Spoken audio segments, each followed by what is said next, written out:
Hey, it's your buddy Peace and Harmony with you here today. We are focusing in on the traits of the grandiose narcissist, the person who has an inflated sense of self-importance. They have such a large public ego. They're really basically a lot of fluff, a lot of power, a lot of big thinking, big ideas, and yet you are basically treated as a pawn in their game, just a little minnow in their big ocean.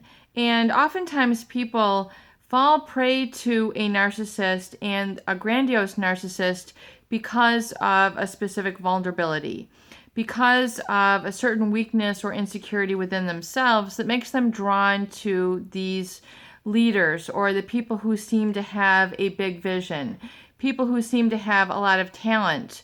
They might, fall prey to the pathological grandiose narcissist who oftentimes speaks a lot of lies, who speaks a lot, talks a lot, but doesn't have a lot of action or truth to back it up.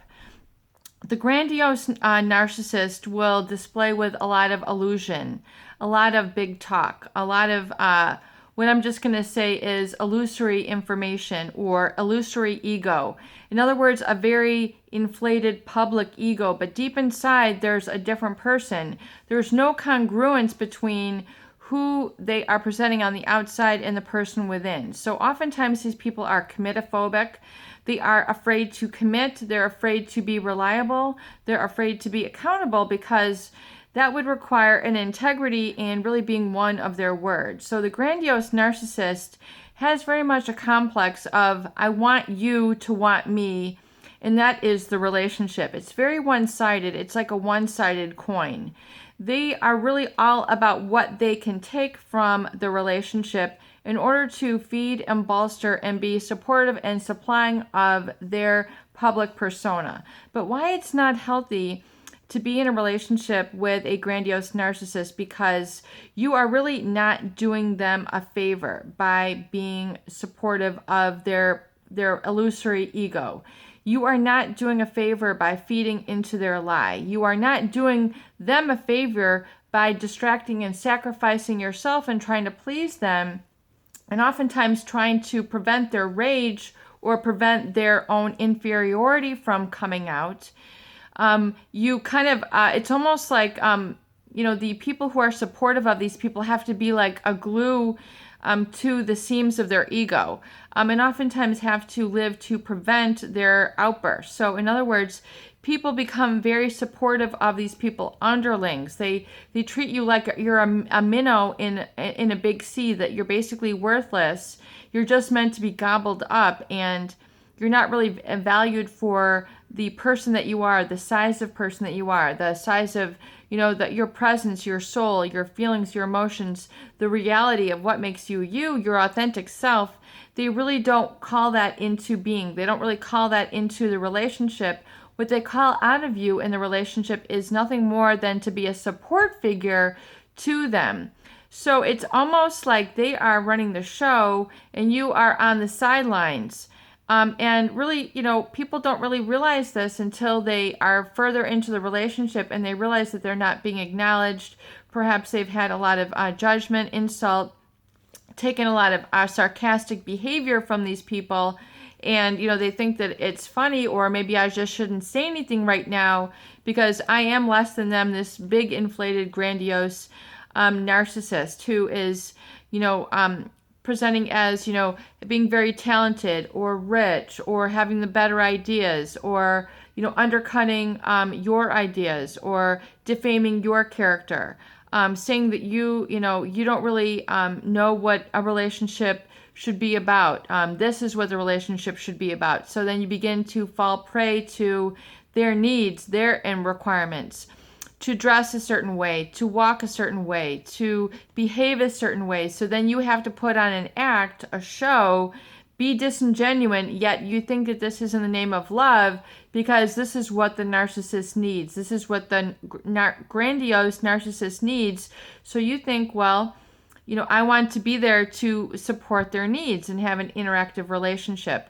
Well, then you begin to be beside yourself and supporting of this person who, in essence, is always going to drop the mask and is going to either cheat on you, not present with a real emotion. They're not in, it's almost like a sham relationship. It is, people say that these people are con men or con women.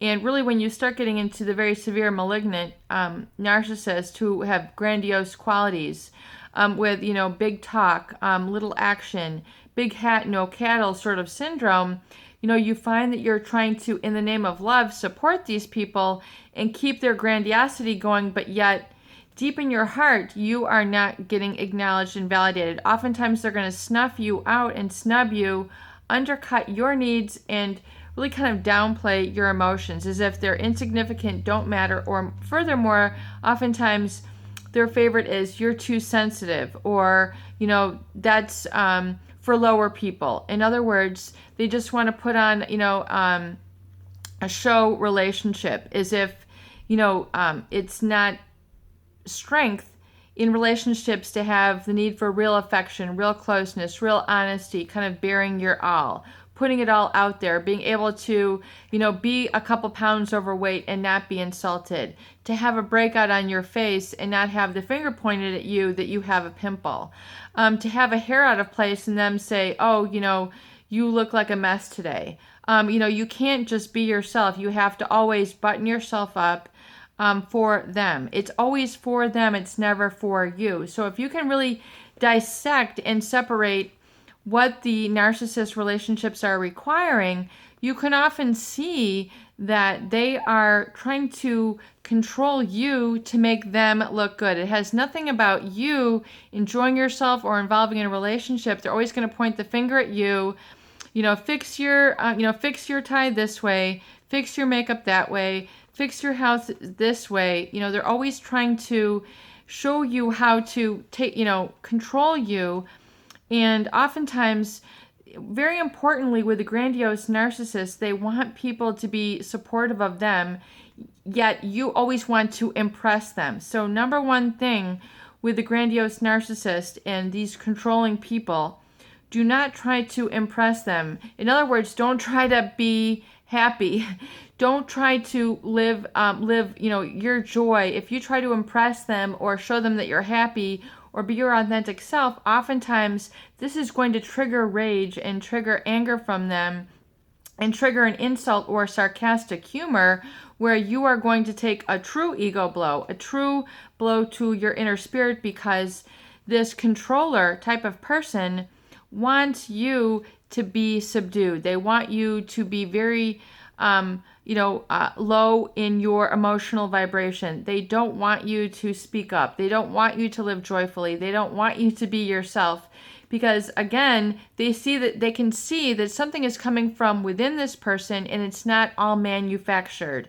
It's not all manicured. It's not all produced the way a grandiose narcissist lives. They're very produced. They're very canned. They're very on the outward appearance side. So in other words, does our relationship look good from the outside? They are really working from that outside perspective in versus the inside out. And really, when you talk about the inside out, love is all about that inner game. It's all about that inner voice. It's all about that congruency and having that alignment between your body, mind, and spirit, because that is how you live. A seed flourishes from the inside out. The gravitational pull, that's the manifestation of that sacred geometry. That's the human spirit. That's, it's from the inside out. It's not from the outside in. The people who do bring you forth are there to help, awaken you or enhance you or pull out the best of you, not try to snub you, not try to diminish you, and not try to cause you to live from the outside in, such as we see in the grandiose narcissist. It is peace and harmony with you here today. I hope these videos do help. Please share and please subscribe for more great tools, videos, discussion, and support.